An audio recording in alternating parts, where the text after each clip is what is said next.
ఒక మీటింగ్లో కొత్తపాడు మీటింగ్స్లో కేక్ కట్ చేస్తుండగా ఇద్దరు కట్ చేయొద్దు, ఒకరే కట్ చేయాలి అని అయ్యగారు అన్నారు. దానికి శాస్త్రం ఉంది అన్నారు. అయ్యగారు చెబితే తెలుసుకోవాలని ఉంది. సునీల్ ఓయం అని మెసేజ్ పెట్టాడు సార్. అంటే ఆ సందర్భం ఏంటో నాకు తెలియదు. ఒకవేళ కేక్ కట్ చేస్తే ఇద్దరు కట్ చేయొద్దు అన్నారు. అది చెప్తా.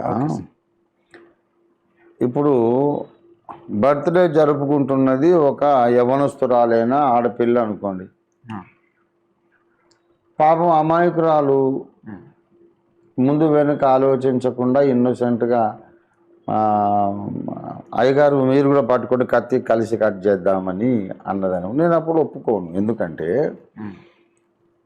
భార్యాభర్తలైతే వాళ్ళు వెడ్డింగ్ యానివర్సరీ జరుపుకునేటప్పుడు ఈ సంవత్సర కాలం అంతటిని కష్టసుఖాలను వాళ్ళు కలిసే ఎదుర్కొన్నారు కనుక ఈ కేక్ను వాళ్ళిద్దరూ కలిసే కట్ చేయాలి అనేది శాస్త్రం. అది ఒక లాజికల్ రీజన్.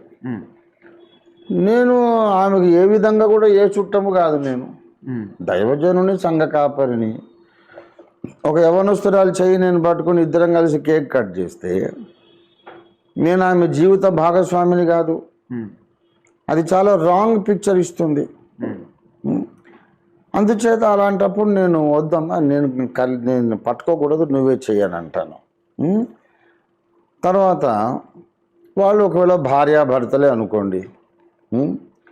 ఇప్పుడు అమ్మాయి బర్త్డే అవుతుంది.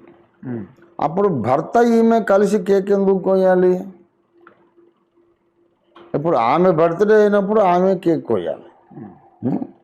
ఇప్పుడు ఈయన కూడా కలిసి కేక్ కోసినప్పుడు ఎవరి బర్త్డే అనుకోవాలి? ఇప్పుడు హ్యాపీ బర్త్డే టు యూ అన్నప్పుడు ఎవరి పేరున్న పాడాలి? మరి happy birthday both of you అనాలా? ఇలాంటి అసౌకర్యాలు ఉంటాయి. అందుచేత ఇట్లాంటివి ఎన్నో సెవరల్ సిచ్యువేషన్స్ ఒకరే కోయాలి, ఇద్దరు కాదు. ఇద్దరు కలిసి ఎప్పుడు కోయొచ్చు అని అంటే వాళ్ళిద్దరి యొక్క సెలబ్రేషన్ ఆ రోజే ఉన్నప్పుడు. ఇప్పుడు ఫర్ ఎగ్జాంపుల్ భార్యాభర్తలు ఇద్దరు ఒకరోజు బాప్తిసం పొందారు.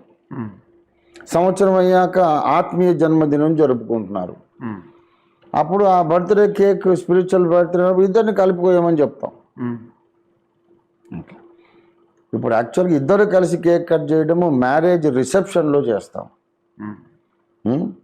ఎందుకంటే ఇది మొదలుకొని జీవితం అంతటిని మేము ఇద్దరం కలిసి సమానంగా ఇలాగే అనుభవిస్తాం, అన్ని బాధ్యతలు సమానంగా పంచుకుంటాం అనే మౌన సందేశం ఇద్దరు కలిసి కేక్ కట్ చేయటం. అది ఓకే సార్.